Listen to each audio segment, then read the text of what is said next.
भाई साहब से बोल दीजिए अगले साल खत्म है, इनका कोई चलेगा नहीं। इनका जितनी भी सर्विसेज हैं और जितने भी एम्प्लॉय हैं वो सारे के सारे अभी अंडर में आने वाले 2024 में। उसके पहले आपको मैं बता दूं कि हमारा जो देश है इस वक्त सबसे बढ़िया हिस्टोरिकल जजमेंट दिया है सुप्रीम कोर्ट ने, और जो भारत जोड़ो यात्रा के बाद ये सेकेंड है बहुत बड़ा जजमेंट जो पूरे देश को बदल के रख देगा। और इसके बाद मैं कहना चाहता हूं कि पूरे देश के अंदर सारी अपोजिशन पार्टी मिलकर भारत जोड़ो यात्रा करे तो ये मोदी अगले साल 50 से नीचे पहुंच जाएंगे, ये मेरी गारंटी है।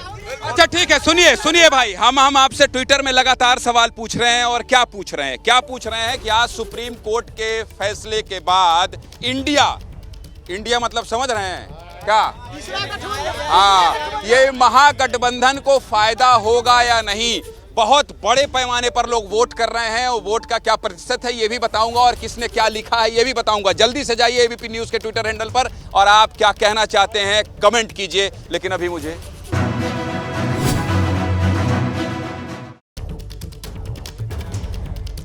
देखिए, जनता जिंदाबाद देख रहे हैं आप। और अब तक जब से सुप्रीम कोर्ट ने अपना फैसला सुनाया है तब से लेकर अभी बहुत चर्चा हो गई इस पर कि देखिए उनकी सजा पर रोक लग गई, फिर से चुनाव लड़ेंगे और फिर से जाएंगे। लेकिन मुझे एक बात याद आ रही है, क्योंकि मैं पटना में था जब महागठबंधन की बैठक हो रही थी, तब दूल्हे की बात कह दी थी लालू प्रसाद यादव ने और कहा था कि मम्मी की बात क्यों नहीं मान लेते हो राहुल गांधी।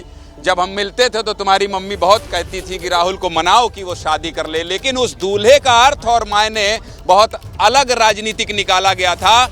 और यही मैं पूछ रहा हूं जनता जिंदाबाद में कि कहीं अब इस तरह से जो रोक है उसको हटाए जाने के बाद गठबंधन के दूल्हे राहुल गांधी तो नहीं बन जाएंगे, इस पर सबसे बड़ा सवाल है। लेकिन जो आप अंकित अभी कह रहे थे मुझसे जब हम ब्रेक पर थे कि जो लोग यहाँ खड़े हैं वो समझ ही नहीं रहे हैं कि दरअसल हुआ क्या है। सजा पर तो रोक थी ही, लेकिन रास्ता किस चीज का साफ हुआ है। राहुल गांधी के बारे में ये कहा जा रहा था कि अब वो सांसद बन ही नहीं पाएंगे 24 में।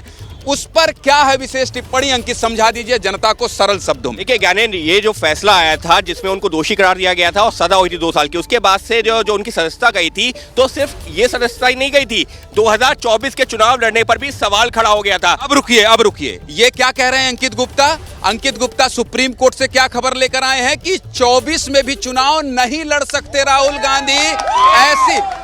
ऐसे थे, लेकिन आज के बाद अरे सुनिए,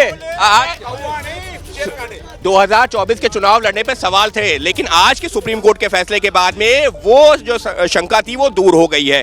अब वो जो है दोबारा सदस्य तो संसद के बनेंगे ही, साथ ही 2024 का चुनाव भी लड़ेंगे और 2029 के चुनाव पे भी जो सवाल खड़े हो रहे थे वो भी आज की तारीख में क्लियर हो गए। लेकिन ज्ञानेंद्र, एक और महत्वपूर्ण चीज है, सेशंस कोर्ट के फैसला आने तक, सेशंस कोर्ट अगर निचली अदालत के फैसले को, अरे कानूनी पहलू समझिए, उसके बाद में सेशंस कोर्ट अगर निचली अदालत के फैसले को ठहराती है, सही ठहराती है, फिर ब्रेक चले जाइए भाई, ब्रेक में चले जाइए।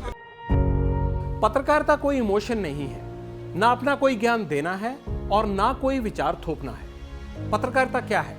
पत्रकारिता का मतलब है सही जानकारी इकट्ठा करना और तथ्य बताना। पत्रकारिता आज जितने महत्वपूर्ण दौर में है शायद पहले नहीं थी। इस दौर से निकलने के लिए सिर्फ सच दिखाने की जरूरत है, वो सच जो आपके हित को आगे रखे। इसलिए अब रात 9 बजे प्राइम टाइम नहीं होगा, ये आपका टाइम है। जगविंदर पटियाल के साथ देखिए पब्लिक इंटरेस्ट 17 जुलाई से सोमवार से शुक्रवार रात 9 बजे सिर्फ एबीपी न्यूज पर। एबीपी न्यूज आपको रखे आगे।